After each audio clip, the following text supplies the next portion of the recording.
दिल्ली चुनाव की घोषणा के बाद आम आदमी पार्टी ने शीश महल पर मीडिया के साथ पहुंच गई। पूछा कि कहां है सोने का टॉयलेट और कहां है बार काउंटर।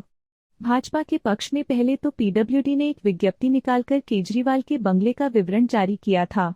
इसके बाद दिल्ली पुलिस ने 3 लेयर की बैरिकेडिंग करके संजय सिंह के नेतृत्व में आम आदमी की टीम को रोक दिया है।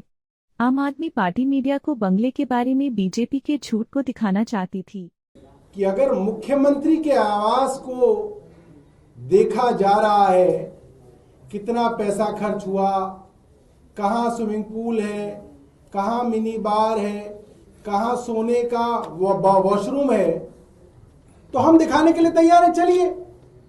और हम भारतीय जनता पार्टी से कह रहे हैं कि भाई प्रधानमंत्री के आवास में क्या क्या लगा है वो भी मीडिया को दिखा दीजिए। मुख्य मुद्दा ये है। मीडिया कर्मियों को केजरीवाल के पुराने बंगले में जाने से रोक दिया। दूसरी तरफ मुख्यमंत्री आतिशी ने पहले से यह कह रखा है कि उनके सामान को उसे बंगले से निकालकर फेंका गया है। आम आदमी पार्टी दिल्ली चुनाव में लोकहित घोषणाओं पर अपना कैंपेन चला रही है, परंतु केंद्र सरकार के सहयोग से भारतीय जनता पार्टी नकारात्मक प्रचार में लगी है। मतदाताओं के प्रति भाजपा का नजरिया यह है कि वह सामने से केजरीवाल को ध्वस्त करते हुए उनके विरोधी मतों को एकजुट करेंगे। दिल्ली चुनाव एक पहेली है या चुनाव? आगे विमर्श न्यूज द्वारा एक विशेष रिपोर्ट बनाया जाएगा। वो कहते थे मुख्यमंत्री आवास में सोने का टॉयलेट है, मिनी बार है, स्विमिंग पूल है। आप लोगों को हम लेके गए वहाँ पे, हमारे मंत्री सौरभ भारद्वाज जी और हम दोनों लोग गए। वहाँ पुलिस की छावनी बना के हमें जाने नहीं दिया। हमने कहा राजमहल जो 2700 करोड़ का बना है, प्रधानमंत्री जी का आवास, चलिए उसको देख लेते हैं। यहाँ पर आए तो यहाँ पुलिस की छावनी बना के यहाँ रोक दिया। इसका मतलब हमारे आरोप पूरी तरीके से सत्य हैं। 6700 जोड़ी जूते, 5000 सूट और इसके अलावा 200 करोड़ रुपए की झूमर, 300 करोड़ रुपए की कालीन, ये सब कुछ प्रधानमंत्री जी के आवास में मौजूद है और उसको वो दिखाना नहीं चाहते। वहां कहा पीडब्ल्यूडी के पास चाबी है, यहाँ तो प्रधानमंत्री जी हैं, उनका घर खुला हुआ है, वो सबको दिखा सकते हैं। अगर ये बहस चला रही है भारतीय जनता पार्टी, क्यों नहीं दिखाती प्रधानमंत्री का घर, क्यों नहीं दिखाती मोदी जी का घर? बिहार के पूर्वी चंपारण जिले की एक खबर है कि हरसिद्धि के सर्कल अफसर को मंगलवार को स्थानांतरित कर दिया गया। महिला सर्कल अफसर ने सरकारी जमीन का म्यूटेशन कर दिया था। बेतिया राज की जमीन अधिग्रहण के बाद सरकारी जमीन है। इस जमीन को छोटे छोटे किसानों ने भी अपने जोत में ले लिया है और कुछ लोगों ने ऐसी ही जमीन पर बड़े बड़े व्यावसायिक परिसर खड़े कर लिए हैं। इस जमीन को बेचने का या खरीदने का अधिकार किसी को भी नहीं है। ऐसी अवैध खरीद बिक्री या ऐसी अवैध दखल का दाखिल खारिज नहीं किया जाता है। चल रहे भूमि सर्वेक्षण के पहले हरसिद्धि के राजेंद्र गुप्ता के अवैध दखल का मामला सामने आया है। संजय जायसवाल भाजपा नेता के करीबी राजेंद्र गुप्ता के कब्जे की जमीन का म्यूटेशन किया गया है। सूचना अधिकार आरटीआई का कैंपेन करने वाले विपिन कुमार की हत्या इसलिए करवा दी गई थी क्योंकि राजेंद्र गुप्ता के पेट्रोल पंप को उनके कैंपेन की वजह से बंद कर दिया गया था। वहां के कर्मचारियों ने डीसीएलआर कोर्ट में गलत म्यूटेशन के बारे में मुकदमा किया। राजस्व कर्मचारी ने शायद अपने बचाव में यह मुकदमा किया हो। महिला सीईओ ने पूरे अवैध कारोबार को मान्यता देने के लिए म्यूटेशन कर दिया और अब तबादले के बाद अपना काम पूरा कर यहां से मुक्त हो रहे हैं। आज कंगना रनौत ने यह कहा है कि संसद परिसर में उन्होंने प्रियंका गांधी से यह कहा कि इमरजेंसी फिल्म देख ले। I actually met Priyanka Gandhi ji in the parliament and the first thing I told her, I said आपको इमरजेंसी देखनी चाहिए। तो she was very gracious. She said you know ये maybe I said you will quite like it. So let's see if they would want to watch the film. I think it's a very sensitive and sensible portrayal of one episode and one personality also. And I have taken great care of definitely portraying Mrs. Gandhi with great dignity. Because I see when I started to do a lot of research, there was so much focus and so much material about personal life, you know, whether it is a relationship with her husband or many friends or, you know, controversial equations, relationships. Rajad के नेता भाई वीरेंद्र ने विधानसभा अध्यक्ष से राजद और कांग्रेस के उन विधायकों की सदस्यता खत्म करने के लिए कहा है जिन्होंने दल बदलकर मतदान किया था। भाई वीरेंद्र ने विधानसभा भवन के सामने प्रेस को बताया कि अब्दुल बारी सिद्दीकी के नेतृत्व में पार्टी विधानसभा अध्यक्ष से मिलने गई थी। दल बदल कानून में पार्टी वीआईपी के विरोध में मतदान करने वाले की सदस्यता रद्द करने का प्रावधान है। देखिए वीडियो।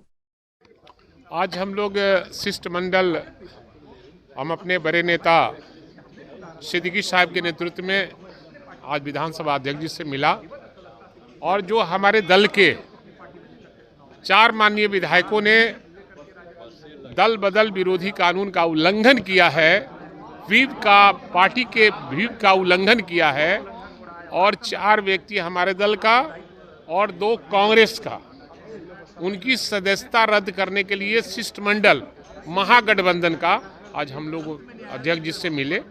उन्होंने आश्वस्त किया है कि हम नोटिस किया है, अगर वो नोटिस सदन चलने के पहले अगर वो नहीं कार्रवाई करते हैं तो फिर इस मामले को आपके माध्यम से फिर हम जनता के बीच में ले जाएंगे कि नियम है कि संविधान के 10वीं अनुसूची में ये प्रावधान है कि जो आदमी दल बदल कानून का उल्लंघन करता है उसकी सदस्यता जाएगी।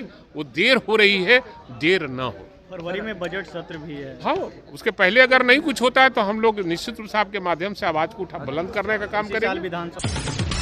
आज मीडिया के मुख्य समाचार में पर यह बात आ रही थी कि भारतीय जनता पार्टी के अध्यक्ष दिलीप जायसवाल ने बिहार पब्लिक सर्विस कमीशन की 70वीं परीक्षा के लिए एग्जाम की संभावना स्वीकार की है, परंतु मीडिया के सामने शिक्षा मंत्री और जेडीयू नेता सुनील कुमार ने कहा कि यह सरकार का निर्णय नहीं होगा। बीपीएससी खुद ही इसमें समर्थ संस्थान है। देखिए, बीपीएससी एक इंडिपेंडेंट ऑर्गेनाइजेशन है, कमीशन है और वो स्वतः बहुत सारे निर्णय ले सकते हैं। तो वहाँ पर जो भी रिज़ल्ट आता है, एग्ज़ामिनेशन होता है, एज़ पर शेड्यूल होता है। बीच बीच में कुछ लोगों ने गड़बड़ियाँ की थी, बाहर के लोगों ने, तो जिस पर संज्ञान बीपीएससी ने लिया, उन पर एफआईआर भी हुआ, गिरफ्तारियाँ भी हुई। तो जो शेड्यूल ऑफ एग्ज़ामिनेशन होते हैं वो उसमें टाइम स्लॉट को देखते हुए बहुत सारे एग्ज़ाम्स बीपीएससी गेस्टेड ऑफिसर के जनरल बीपीएससी एग्ज़ाम्स सभी कराते हैं। तो हमें उम्मीद है कि वो शीघ्र ही जो शिक्षा विभाग से संबंधित जो भी एग्ज़ामिनेशंस हैं वो हम लोगों ने उनसे रिक्वेस्ट किया है, तो जल्द से जल्द वो लोग कराएंगे। नहीं, वही मैंने कहा ना कि ये 3, 4, 5 जो भी है, जो जितने 5 बार जो देने थे चांसेस, वो 5 बार चांसेस हो जाने दीजिए। और उसमें हम लोगों ने अभी तक सुचारू रूप से सभी परीक्षाएं करवाई हैं। जानते हैं कि प्रशांत किशोर एग्जाम के लिए आमरण अनशन पर हैं। वह अस्पताल में है और उनकी हालत चिंताजनक बनी हुई है।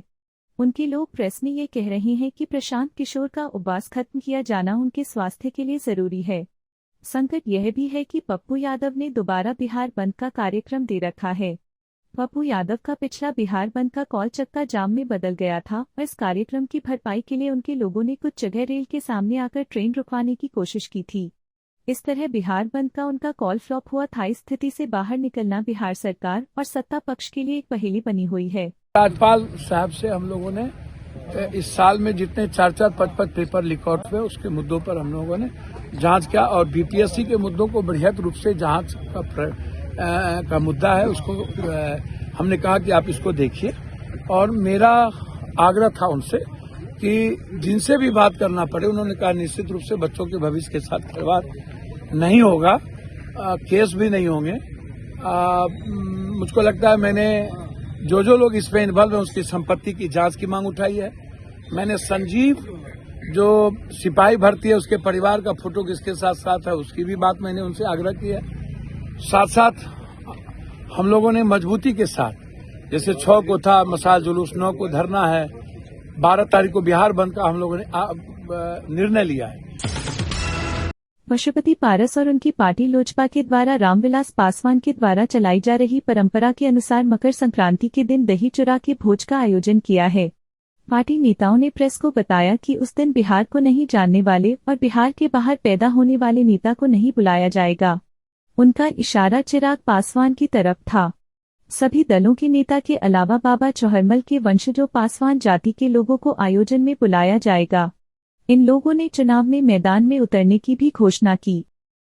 हमारे दल के नेता श्रद्धेय रामविलास पासवान जी दल से ऊपर उठकर हर वर्ष यहाँ पटना में कार्यालय में दही चूड़ा का भोज देते थे और सारे दल के लोगों को आमंत्रित करते थे।